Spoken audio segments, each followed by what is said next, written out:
Εδώ είμαστε λοιπόν και πάλι με τον κύριο Σταύρο Γατή, υποψήφιο βουλευτή των Ανεξάρτητων Ελλήνων στη Λάρισα. Και βεβαίως, όσο συζητάς με κάποιον άνθρωπο τον οποίο δεν γνωρίζεις, ακόμη και στο διάλειμμα που είναι πιο χαλαρά, τους μαθαίνεις και περισσότερα.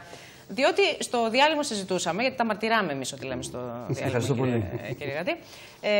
Μας έλεγε ότι βλέπω καθημερινά τι γίνεται στον κόσμο, τι προβλήματα έχει, τι τον απασχολούν, τι τον αγχώνει τον πολίτη. Και μας είπε ότι εγώ είμαι διατεθειμένος, γιατί βλέπω ότι πολλοί ζορίζονται και έχει ευαισθησία, μας λέει, στο συγκεκριμένο θέμα. Αν παραδείγματος χάρη μια οικογένεια, λέγατε, να το πείτε στον κόσμο να το ακούσει. Έχει πρόβλημα, δεν μπορεί να το επεξέλθει στο λογαριασμό της ΔΕΗ και τη κοπεί το ρεύμα. Εγώ είμαι καλός να πάω να πληρώσω. Κυρία Σπανού, δεν θα λαϊκίσω καθόλου. Δεν ήμουνα, σας είπα από την αρχή, δεν είμαι εκπαιδευτής πολιτικός. Δεν ήμουνα και χτες, δεν θα γίνω και σήμερα. Εγώ είμαι στρατιώτης, υπηρέτησα την πατρίδα 35 χρόνια. Λοιπόν, εάν βοηθήσει ο Θεός και η Παναγία και εγώ βουλευτής, το τονίζω. Και θέλω να με εμφανίσετε πολιτικά την επόμενη μέρα, αν δεν το πράξω αυτό, αν δεν το κάνω πράξη.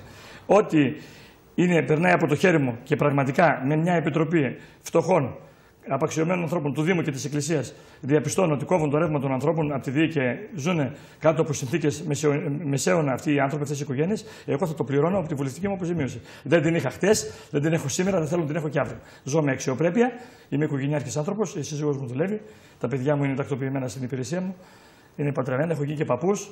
Λοιπόν, έχω ένα γλύκα εγγονάκι, ένα εγγονό, ένα κούκλο, ο οποίος συμμετείχε και στην προεκλογικό αγώνα της τοπικής αυτοδιοίκησης με φωτογραφία, βεβαίως.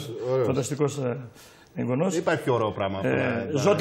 Ζω την ευτυχία. Μπορεί η καθημερινότητα, μπορεί να τη ζω καθημερινά και αυτή, αλλά δεν την αφήνω να με καταβάλει. Είμαι αγωνιστής από μικρός και συνεχίζω ακόμη. Τώρα, ας κάνω μια δύσκολη ερώτηση. Το Σταύρο τον ξέρω χρόνια.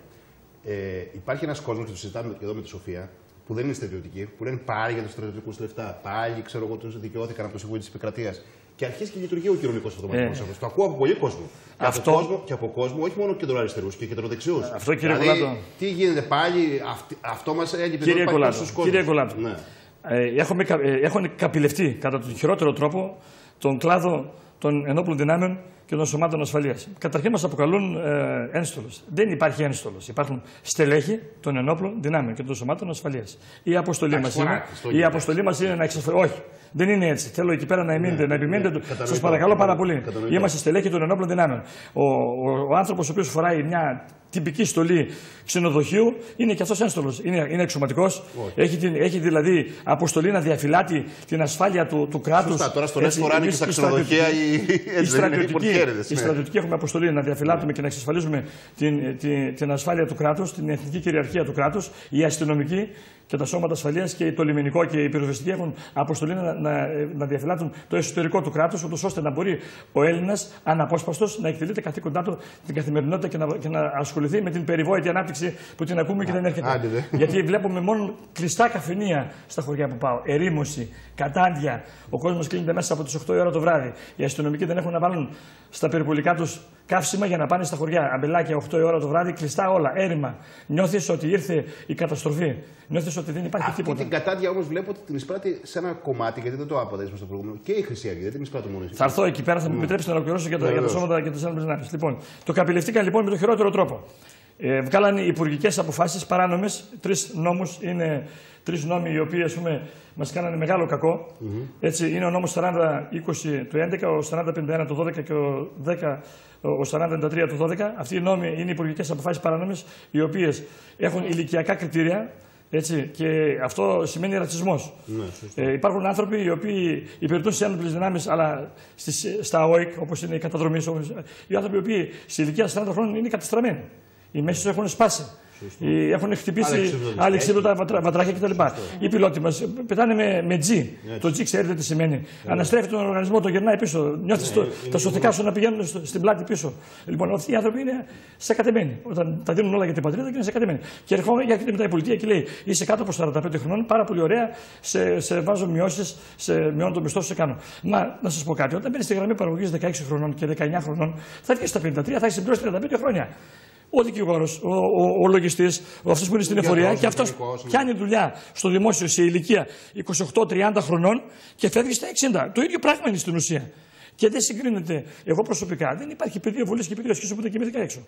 Δεύτερον, αυτή τον εμπεγμό που είπε μεγάλος τέλεχος, μεγάλος δημοσιογράφος του καναλιού του Sky, ο κύριος Ατιάς, που είπε Παντελονιάς είναι αξιωματική. Τι είπε τα κουσάρα, σας λέω λοιπόν, αυτός ο κοινωνικός αυτοματισμός πρέπει να σταματήσει. Εγώ πήγα το βασικό μου μισθό, αυτά που παίρνω στα χέρια μου είναι με 2/3 βασικού μισθού ταξιάρχου, γιατί έφυγα με συνταγματάρχου. Λοιπόν, πήρα. Με πλήρη υπηρεσία στο στράτευμα, παίρνω στα χέρια μου 1.192 ευρώ. Αυτά είναι. Μαζί με τα αναδρομικά. Τα αναδρομικά είναι για 7 μήνες 4 ευρώ τον μήνα. Αυτό είναι κοροϊδία. Πήρα 27 ευρώ αναδρομικά 7 μηνών. Από τον Αύγουστο του 12, συγγνώμη, δεν κουνάω το δάχτυλο όπως ο Σόιμπλε, το κουνάω σαν Έλληνας αξιωματικός, γιατί με πονάει. Από τον Αύγουστο του 12 και μέχρι τον Ιανουάριο. Δηλαδή, όλη αυτή η φασαρία για 4 ευρώ το μήνα. Βεβαίως. Σας είπα, 27 ευρώ αναδρομικά πήρα. Είναι ντροπή. Ο κοινωνικός αυτοματισμός μας πήραξε που το στρέψαν εναντίον μας. Που λένε όλοι εσείς τα οικονομήσατε. Οι άνθρωποι, ένας τέλεχος. Ξέρετε, δεν είπαν ότι εσείς τα οικονομήσατε. Αυτό που πέρασε προς τον κόσμο. Ότι ασχολούνται μαζί μας. Όχι. Ότι ήταν άδικος απόφαση από ποια άποψη. Ότι αφορούσε ένα συγκεκριμένο κλάδο. Δηλαδή, ότι δεν γίνανε περικοπές. Όχι, δικαιωθήκαν και άλλοι κλάδοι. Αν προσέξατε, έχουν δικαιωθεί. Μόνο εκεί γίνανε περικοπές σε όλους τους κλάδους. Γιατί λοιπόν να μην. Με όλο το σεβασμό, εμείς δεν λέμε να μην γίνουν περικοπές. Οι προβλεπόμενες περικοπές, όπως γίνανε σε όλους τους δημοσίους υπαλλήλους, γίνανε και σε εμάς. Πέραν αυτών των περικοπών, έχουμε και τις ηλικιακές περικοπές που σας είπα πριν, οι οποίες είναι με υπουργικές αποφάσεις, παράνομες υπουργικές αποφάσεις. Δεν είναι νόμος του κράτους αυτό. Η ισονομία και η ισοπολιτεία δεν επιτρέπει. Και εσείς κακώς τα δέχτηκατε τα 4 ευρώ. Ακούστε την έχει είπα να τους τα δώσω. Εσείς, όταν λέω εσείς, εννοώ κλάδος σας, όχι εσείς προσωπικά. Η ισονομία και η ισοπολιτεία λέει να συμμετέχουμε άπαντες για το καλό της πατρίδος. Εκεί να φορολογηθώ. Φορολογηθήκαμε όλοι. Όμως ποσοστικά φτάσαμε το 62% την μείωση. Καταλαβαίνετε λοιπόν ότι αυτό είναι παράνομο. Για μια λέξη και κλείνω αυτό το θέμα. Το Συμβούλιο της Επικρατείας, το Ανώτατο Συμβούλιο της Επικρατείας, αποφάσισε πριν να πάρουμε πίσω, να έρθουμε μάλλον στο μισθό μας στα στατιστικά στοιχεία του 2012 τον Αύγουστο και να μας επιστρέψουν το 100%. Αυτοί ενέργησαν καταστρατηγικά, ενέργησαν δηλαδή αντιδημοκρατικά και μας δίνουν το 50% και αυτό σας είπα με όλες αυτές τα προβλήματα που υπάρχουν. Από εκεί και πέρα πάνω από το Συμβούλιο της Επικρατείας, τι άλλο να επικαλεστούμε. Αυτό λέγεται δημοκρατία. Αυτό είναι χούντα. Αυτό είναι χούντα. Αυτό κατηγορούν τους στρατιωτικούς. Αυτό είναι οι στρατιωτικοί που υπηρέτησαν την πατρίδα κάποτε. Κάτω από αυτές τις κακές συνθήκες πεθάναν όλοι στην Ψάθα. Δεν είχε κανένας offshore εταιρείες. Όλοι τους πεθάνανε στην Ψάθα, στη φυλακή και στην Ψάθα. Υπηρέτησαν τον κόσμο. Είναι που λέτε ότι αν είχε ένα πλαστήρι η Ελλάδα θα ήταν καλύτερα.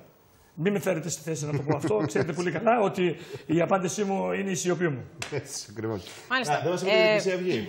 Η Χρυσή Αυγή είναι και αυτό ένα δημοκρατικό κόμμα. Κατά μένα είναι δημοκρατικό κόμμα. Είμαι ενάντια στο ότι πιάνουν τους ανθρώπους και τους κλείνουν φυλακή.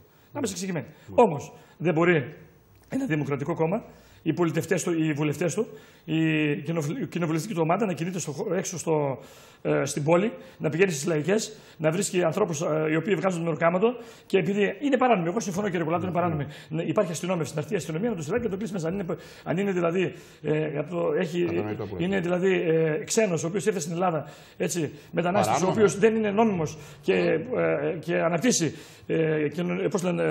εμπορική δραστηριότητα σε όλη την Ελλάδα, σε όλο τον ελληνικό χώρο.